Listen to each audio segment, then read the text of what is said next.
প্রিয় নবীর গোলাম ছাড়া অন্য কিছু নাই। সুবহানাল্লাহ। দুনিয়া আখিরাত উভয় জাহানে কোনো ভয়, কোনো চিন্তা, কোনো পেরেশানি ইনশাআল্লাহ থাকবে না। কারণ গোলামে মুস্তাফা হলে কিয়ামতের ময়দানে আমার নবী শাফাআত করবে। সুবহানাল্লাহ। হাদিসে পাকের মধ্যে আমার নবী আবার বলতে লাগলেন, আলা সাবধান আমার উম্মত, আনা হাবিবুল্লাহ, আমার পরিচয় তোমরা জানো না, জেনে নাও। আমার নবী মিলাদুন নবী এখানে শুরু। মিলাদুন নবী আমার নবী নিজে করছেন, নিজের প্রশংসা নিজে আমার নবী সাহাবায়ে কেরামের মজলিসের মধ্যে নিজের পরিচয় তুলে ধরলেন। সুবহানাল্লাহ। অনেকে বলেন মিলাদুন নবী আছে না, সহিহ হাদিস কইদি আমার নবীর মিলাদুন নবী, আবার আমার নবীর সাহাবীদেরকে নিয়ে আমার নবী নিজে করছেন। সুবহানাল্লাহ বলেন না।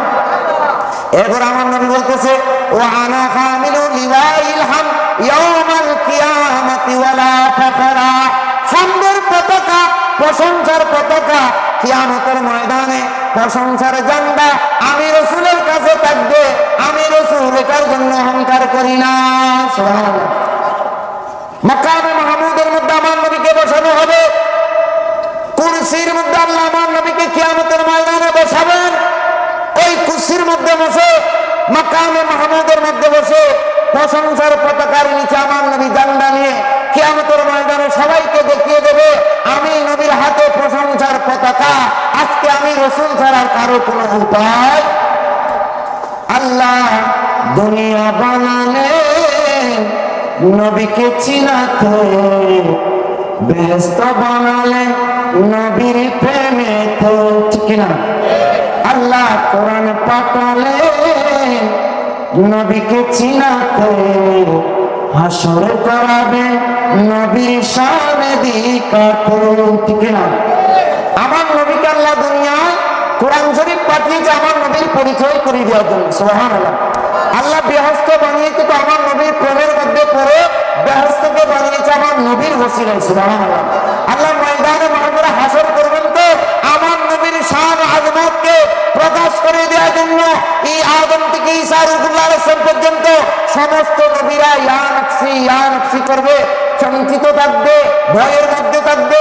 হাদিসের মধ্যে এসেছে মুসা কালিমুল্লাহর মতো দলিলুল কদর পয়গম্বর জাহান্নামের অগ্নিস্ফুলিঙ্গ দেখে ভয় পেয়ে যাবে, থরথর করে কাঁপবে। আল্লাহর আরশ আজিমের নিচে সিজদায় পড়ে বলবে, আল্লাহ আল্লাহ এই জাহান্নামের আগুন থেকে আমি মুসা কালিমুল্লাহকে বাঁচিয়ে দাও। সুবহানাল্লাহ। আল্লাহ জাহান্নামের আগুন থেকে আমার মুসা কালিমুল্লাহকে বাঁচিয়ে দাও। আমি আমার উম্মতের কথা বলতেছি না আল্লাহ, আল্লাহ আমি নিজের কথা বলতেছি। মুসা কালিমুল্লাহ বলবে, আল্লাহ এই জাহান্নামের আগুন থেকে তুমি আমাকে বাঁচাইয়া দাও। আর আমার নবী কিয়ামতের ময়দানে আমার নবীর কথা বলবে না, ফাতেমা হাসান হুসেনের কথা বলবে না, অন্য কারো কথা বলবে না। আল্লাহ আমার গুনাহগার উম্মতগুলোকে আমাকে দিয়ে দাও। নেককারদেরকে তুমি জান্নাত দিয়েছো, আল্লাহ বদকার যারা, গুনাহগার যারা, এদেরকে জাহান্নাম দিও না, আমি রাসূলকে দিয়ে দাও। আমার নবী চাদরের নিচে নিয়ে শাফাআত করে আমাদেরকে কিয়ামতের ময়দানে জান্নাত দিয়ে দেবেন। সুবহানাল্লাহ। সেটা আমার নবী বলতেছেন, ওয়া আনা হামিলু লিওয়াইল হামদি ইয়াউমাল কিয়ামাতি ওয়ালা ফাখরা, কিয়ামতের ময়দানে প্রশংসার পতাকা আমি রাসূলের হাতে থাকবে, আমি অহংকার করি না। ওয়া আনা আউয়ালু শাফিঈন ওয়া আউয়ালু মুশাফফিঈন ইয়াউমাল কিয়ামাতি ওয়ালা ফাখরা, কিয়ামতের ময়দানে সর্বপ্রথম আমি রাসূল সুপারিশ করব। আমার সুপারিশ কিয়ামতের ময়দানে সর্বাগে কবুল করা হবে। আমি রাসূল অহংকার করি, আমি রাসূল কিয়ামতের ময়দানে সর্বপ্রথম শাফাআত করব। বুখারী রওয়ায়াতের মধ্যে এসেছে আমার নবী বলেন, কিয়ামতের ময়দানে আমার উম্মতের কবিরা গুনাহ করেছে, বড় বড় কবিরা গুনাহ করেছে, কিন্তু আমি রাসূলের প্রেমিক, রাসূলের আশিক, রাসূলের গোলাম। মিলাদুন নবীর মাহফিল বললে জুলুস করলে দিওয়ানা হয়ে যায়। ওই গুনাহগার উম্মতগুলা দুনিয়াতে শয়তানের দুকায় পড়ে বড় বড় গুনাহ করেছে, কিন্তু আমি রাসূলের মহব্বত তাদের কলবে আছে। ওই গুনাহগারগুলোকে আমি রাসূল কিয়ামতের ময়দানে বেছে বেছে আমার আশিকগুলোকে আমি জান্নাত দান করব। সুবহানাল্লাহ। কারণ কিয়ামতের ময়দানে সমস্ত ক্ষমতা আল্লাহ আমার নবীর হাতে দিয়ে দিবেন। সুবহানাল্লাহ। আল্লাহ বলে দিয়েছেন, ওয়ালা সাওফা ইউতিকা রাব্বুকা ফাতারদা, ইয়া রাসূলুল্লাহ আমি আপনাকে এত দেব এত শর্ত দেব, কি শর্ত আপনি রাজি হয়ে যাবেন? আমার নবী বলে আমি ততক্ষণ রাজি হব না যতক্ষণ আমার একজন আশেক গোলাম উম্মত জাহান্নামে থাকবে, অতক্ষণ আমি রাসূল রাজি হব না। যতক্ষণ সমস্ত উম্মত জান্নাতে যাবে না অতক্ষণ আমি রাসূল রাজি হব না। আমার আল্লাহ বলে ইয়া রাসূলুল্লাহ, যতক্ষণ আপনি রাজি হবেন না অতক্ষণ আমি আল্লাহ দিতেই থাকবো।